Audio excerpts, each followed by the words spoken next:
Hello, welcome back to Wee Willy Wonderfuls Knitted Bunny tutorial number 3. In this video we'll be showing you through the pattern, giving you a bit of a background on knitting abbreviations, but don't worry too much, we are going to be showing you them in future tutorials, exactly what each one means and what it looks like, so to make it so that you can read a pattern. So here's your pattern. And the first page is always read through the beginning. A lot of people tend to skip and go straight to the pattern, and you can miss some really important information. So we try and keep it quite brief, but just the important information you need. Firstly, there's a QR code that you can scan to go right to the video tutorial, so they're nice and easy to find. And the playlist is much easier to find rather than looking around for videos 1, then 2, then 3. The playlist will actually take you through them in order, so you've no need to look around for them. If you don't like QR codes, there is a link there which you just type into your the top section across the top of your computer, and it will take you straight to the bunny videos to make it easy to find them. So it tells you exactly what materials are required. So we've got 100-gram ball each of the special style craft in cream and in parchment, which is plenty to make at least 2 bunnies. We've got a little bit of contrast colour. We're giving you a few alternatives of what you can use. Feel free to use anything that you want, whatever colour. A pair of 3.5mm knitting needles are needed. 90 grams of toy stuffing, which is probably a little too much. You probably won't use it all, so don't worry if you've got lots left over. Some black wool for the eyes, a wide sewing needle, and we've said scissors and a few pins. They're helpful, obviously, just for cutting the strands, and also the neat pins are for holding the parts together when you're sewing them up. We don't have pins if you've purchased a kit, but we do have them on our website for a couple of £2. But any pins will work fine, so don't worry. The bunnies are around 26 centimetres tall, and the abbreviations, now this tells you a little bit about what they mean.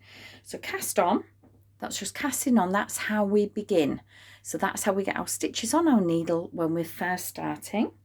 Cast off, that is when we've finished the section that we're making, and we're just going to finish off to end our stitches. So we will be showing you a video tutorial for that as well. But it does explain as well a little bit about it. So you're knitting 2 stitches and then popping the bottom one over the top and then repeating that pattern. So it gives you a brief explainer just to remind you. Casting off purl wise, it's just doing a purl stitch, which is a different stitch we'll be going through with you. So we will show you that as well. K, short for knit, P, short for purl. So they're the main 2 stitches that you will be using right throughout the pattern, and they are the most popular in knitting. So once you've mastered those, a lot of patterns will be open to you. Knit forward and back. Now this is just a way of increasing your stitches. So if we have 10 stitches and we want to have 11, we would do a knit forward and back.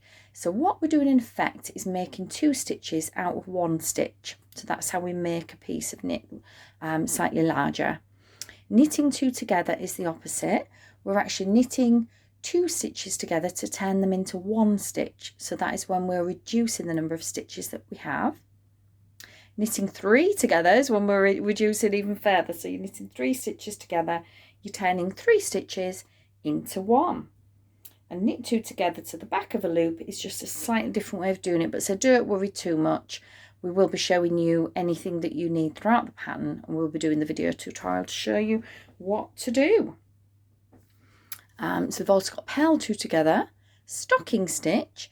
That's very common in knitting. It's where you knit a full row and then you purl a full row, and then you knit a full row and then you purl a full row.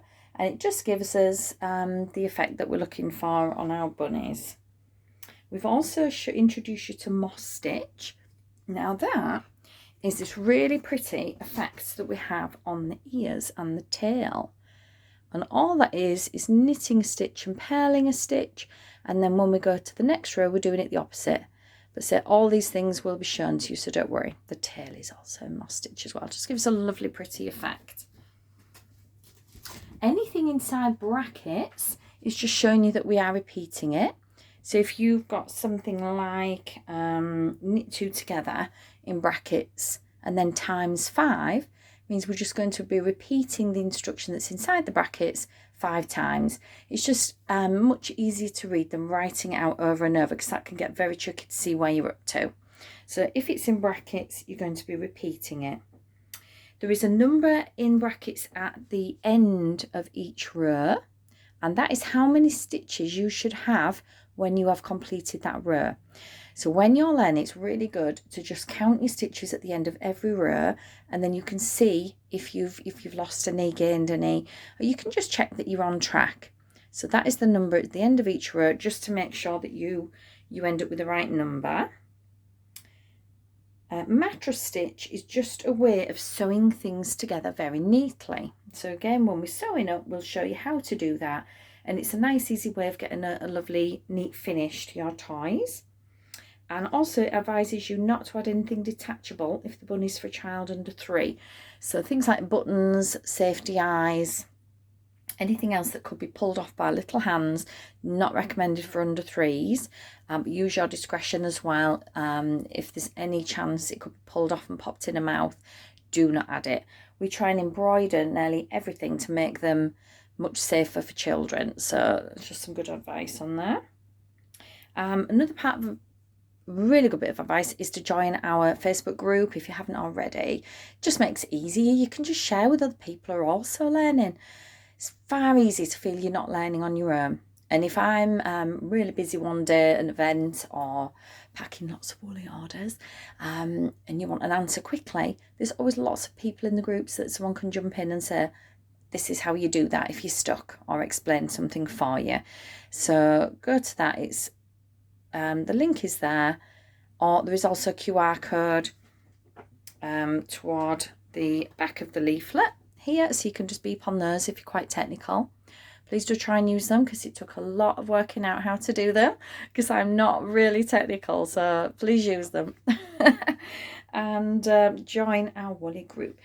If you've bought a kit, because this is available as a pattern or a kit, if you do run out of wool or anything is missing from your kit, please just email us. Our email address is on there, or message us through our Facebook group. Just ask. We're quite happy to send out more wool, more stuff in, anything. It's very rare it happens, but if it does, just ask us. We'll put it right. We're a small family business and we like to look after our customers.